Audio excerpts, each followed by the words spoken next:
നിങ്ങളോട് ദൈവം പ്രത്യക്ഷപ്പെട്ടിട്ട് നിങ്ങൾക്ക് ഏറ്റവും പ്രിയപ്പെട്ട ഒരു കാലത്തേക്ക് മടങ്ങിപ്പോയിക്കൊള്ളാൻ പറഞ്ഞാൽ നിങ്ങൾ ഏത് കാലം തിരഞ്ഞെടുക്കും? തീർച്ചയായും നമ്മൾ പലരും നമ്മുടെ ബാല്യകാലമാവും തിരഞ്ഞെടുക്കുക, അല്ലേ? ഓർക്കാൻ ഇഷ്ടപ്പെടാത്ത ബാല്യകാലമുള്ളവരൊഴികെ. ഞാൻ പണ്ട് മുതലേ ഒരു ഓവർ തിങ്കിങ് പേഴ്സണാലിറ്റി ഉള്ള ആളായിരുന്നു. ഏതൊരു കാര്യവും ഒരുപാട് ചിന്തിച്ചു കൂട്ടും. എന്തെങ്കിലും ഒരു കാര്യം തുടങ്ങാൻ വേണ്ടി ശ്രമിക്കുമ്പോൾ ഇത് തുടങ്ങി പാളിപ്പോയാൽ എൻ്റെ ടൈമും എഫേർട്ടും വെറുതെ ആവില്ലേ എന്ന ഈ ഒരു ചിന്തയായിരുന്നു എപ്പോഴും എനിക്ക് തടസ്സമുണ്ടായിരുന്നത്. ആ നേരവും ചുമ്മാ ഇരുന്ന് ടൈം സ്പെൻഡ് ചെയ്യുന്നതിൽ എനിക്കൊരു കുറ്റബോധവും ഉണ്ടായിരുന്നില്ല. ഒരാൾ വന്ന് എന്നോട് ദേഷ്യപ്പെട്ടാൽ അയാളോട് മറുത്തൊന്നും ഞാൻ പറയാറില്ല. പകരം എൻ്റെ മനസ്സിലിരുന്ന് ആരോ ഒരാൾ അയാളോട് തിരിച്ച് പറയേണ്ട തെറികളൊക്കെ പറഞ്ഞുകൊണ്ടിരിക്കുമായിരുന്നു. ഇങ്ങനെ ഈ ഒരു ഓവർ തിങ്കിങ് മാറ്റാനുള്ള ട്രിക്ക് നോക്കിപ്പോയപ്പോൾ കണ്ടതാണ് ഇംഗ്ലീഷിൽ ചിന്തിക്കാൻ. അങ്ങനെ ചിന്തിക്കുമ്പോഴാണ് എനിക്ക് മനസ്സിലായത് ഞാൻ ഇംഗ്ലീഷിൽ പുലിയാണെന്ന്. ഞാൻ പോലും കേൾക്കാത്ത വാക്കുകൾ എൻ്റെ മനസ്സ് എന്നോട് നിരന്തരം പറഞ്ഞുകൊണ്ടിരിക്കുന്നു. ഒരു മാറ്റവുമില്ലാതെ ഈ ഒരു ഓവർ തിങ്കിങ് സ്വഭാവം എനിക്ക് എപ്പോൾ മുതൽ തുടങ്ങിയെന്നറിയാൻ ഞാൻ എൻ്റെ ബാല്യത്തിലേക്ക് ഒരു യാത്ര നടത്താൻ തീരുമാനിച്ചു. A time travel. Inner child healing ഒക്കെ ചെയ്യുമ്പോൾ നമ്മുടെ ഉള്ളിലുള്ള ബാല്യത്തെ നമ്മൾ കണ്ടുപിടിക്കും പോലെ എന്തുകൊണ്ട് ആ കാലത്തേക്ക് തിരിച്ചു പോയിക്കൂടാ എന്ന ചിന്തയിൽ ഞാൻ ആ നാളുകളിലേക്ക് തിരിച്ചു പോകാനായിട്ട് തീരുമാനിച്ചു.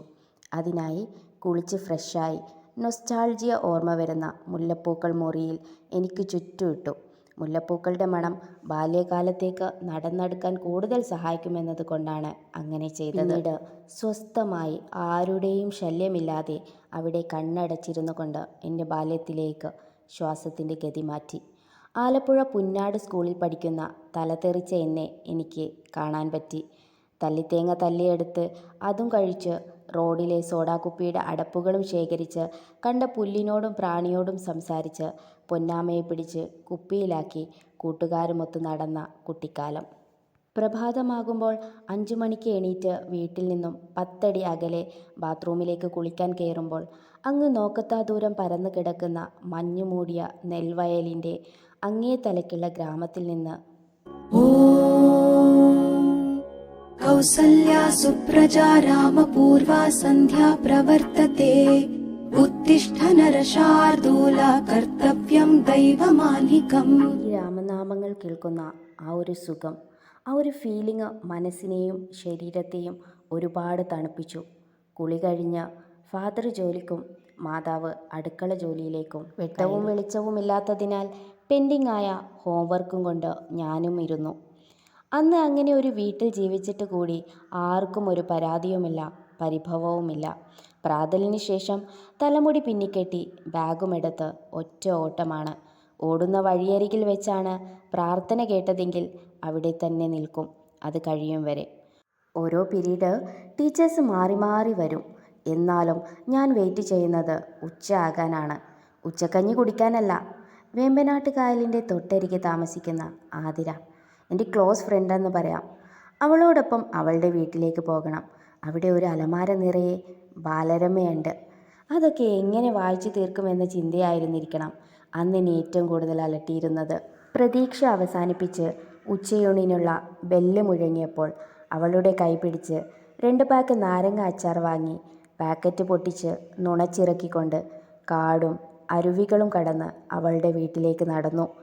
അവിടെ കായലിലെ കുഞ്ഞോളങ്ങളിൽ അടിച്ചു വരുന്ന മാരുതൻ്റെ തഴുകലേറ്റ് ചാരുകസേരയിൽ ബാലരമയുമായി നിലയുറപ്പിച്ചു.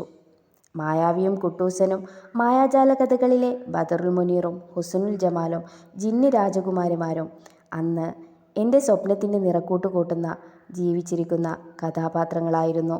യഥാർത്ഥത്തിൽ എവിടെയോ നടന്നുകൊണ്ടിരിക്കുന്ന കഥയാണെന്ന് തന്നെയായിരുന്നു അന്നെൻ്റെ വിശ്വാസം. അതിനാൽ അതിൻ്റെ തുടർച്ച നഷ്ടപ്പെടുത്താൻ ഞാൻ ഒരിക്കലും ആഗ്രഹിച്ചിരുന്നില്ല. എൻ്റെ വയറും മനസ്സും ഒരുപോലെ നിറയുമ്പോൾ അവളോടൊത്ത് തിരിച്ച് സ്കൂളിലേക്ക് ഇടവഴി താണ്ടി 6 മുകളിൽ തെങ്ങിൻ തടിയാലിട്ട പാലവും കടന്ന് എത്തിച്ചേരുമ്പോൾ മനസ്സിൽ മുഴുവനും മായാജാല കഥകൾ അലയടിച്ചുയരും. എടി തുളസി, നിനക്ക് കേൾക്കണോ? തുളസി അല്ലടി തുളസി, നിന്നോട് 1000 വട്ടം ഞാൻ പറഞ്ഞിട്ടുണ്ട്. ആ പോട്ടെ, തുളസി എന്ന് പറഞ്ഞ് വായിച്ച കഥകളൊക്കെ അവളിലേക്ക് എത്തിക്കും.